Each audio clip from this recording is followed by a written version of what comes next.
顺着慧萍的话哈，其实我觉得在童军团真的是一段非常美好的事情。好，我记得30周年团庆的时候，我记得我们还出过一次特刊，我就在上面写说，我们约好每10年还要去升旗。就在当天，慧萍跟我通了一通电话，讲了1个多钟头。好，那我觉得我们彼此之间的情性，其实就是在这当中累积的。那我们记忆最深刻的，大概都是虎奔。好，在虎奔的时候，每年也不知道为什么挑那个时间，怎么挑都要暴风雨。我记得我第一次上虎奔的时候，那个林本部说要撤营了，然后就跑出一个人叫做郭忠兴，他说哪一个童军不能够接受风雨考验，才需要去撤营。结果我们那小队就只好在风雨当中度过了1夜，那是我们唯一留在风雨当中的小队哈。那我觉得这些事情其实对我们来讲是记忆里面的一段，但是也是生命里面的美好。包括刚刚慧萍说的，我们从外双溪，其实那时候我印象当中是因为我们退出联合国，然后我们那时候觉得为什么我们要这么弱，所以我记得就有人说，那我们今天一定要去告诉人家我们是中华民国，我们要一起去升旗。所以我们就在70年元旦的时候，就一群人就这样子，当天留下来。然后我还记得那时候有人带了一把吉他，我们就沿着先在外双溪边，我们唱了一个晚上的歌，唱到我们有萤火在那边，然后一面唱歌，然后等着天亮，然后从外双溪一路走过去。那是我好像是这辈子第一次走，也唯一第一次走自强隧道。那我就记得说，那时候我们这样子走过去的时候，其实那时候在那个升旗场，我们还站了一个最正面的位置。然后我想一想，我们大概是当时最落魄的一群，可是我想我们那时候是最热情的一群，因为我们已经1夜没有睡啊。所以后来我们就说约好了，说每10年再去升旗。可是从此之后呢，每10年都是我去升旗。那个张敏聪说他有去。那后来呢，我就带我的儿子去，我们就全家去升旗。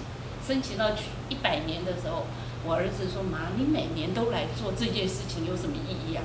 我说：“那是一个承诺，所以我还是每年都去。”但是我觉得今天要回过头来再看童军的时候，其实我每次经过双溪，我大概都会想再进来。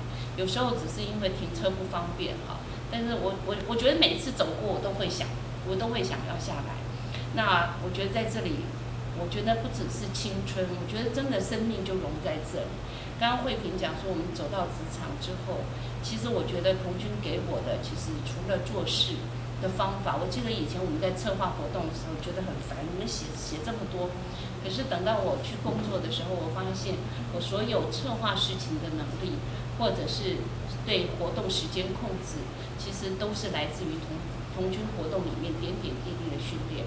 那另外我们还有一件事情是我印象当中很深刻的，就是每年到了大一新生要入学的时候，是我们要一起去帮他们扛行李。好，就是那时候我们全部童军团的人都全部待命，然后我们就去租一部那个小货车，然后呢，我们就在那个台北火车站那里帮所有的新生，只要他是东吴的，我们就把他们的行李全部都运送回来。那我觉得我们那时候，这好像也是我们每年必行的大拜拜哈。那我觉得那时候就觉得，有时候在想我们为什么要这样当苦工？可是我觉得这一路走来，我觉得童军名言里面的准备、日行一善、人生以服务为目的，其实这个给我了一个很深很深的一个指引跟目标。我常常讲说，我到底要准备什么？可是我后来发现说，其实生命就是一连串的准备。所以我们准备好过未来。然后什么叫日行一善？我还记得我有一次要去全国大陆营的时候，我去跟总教官请假，然后那个总教官问了我一句话，他说：“你是童军，那你日行一善，你告诉我你今天做了什么善事？”我那时候一下到的时候，我心想我什么也没做。后来我说：“哦，真棒，今天日子真好。”我说没有一个人有受灾难，所以不需要我日行一善。我到现在都还记得这句话。但我希望说，其实天下真的都是美好的。那我觉得我们每一个人的善心，可以在我们的人生里面都变成别人的力量。所以为什么叫人生以服务为目的？我不知道我能够为别人做什么，但是我总是希望，其实在我的生命过程里面，我都可以有一份心力可以为别人。那我想这也是童军给我最好的一个礼物吧。至少在我的心里面，服务的这个精神，我想一直会在我的人生当中。那我也希望我们所有的伙伴，真的会在这里看到力量，看到我们情感的结合，看到我们生命的结合。我觉得这样一路走来，你看我们都已经是几十年了。我们说我们工作31年，那至少我们也毕业31年了啊。那我觉得不管我们有没有年年联络或天天联络，但是大家一碰面再谈起来的时候，都是依然是过去的那个情怀。我觉得童军的自情自信也就在这当中，所以我希望童军给我们每一位曾经或者是未来都是美好的，祝福大家。不对，要3字，我们应该敬礼。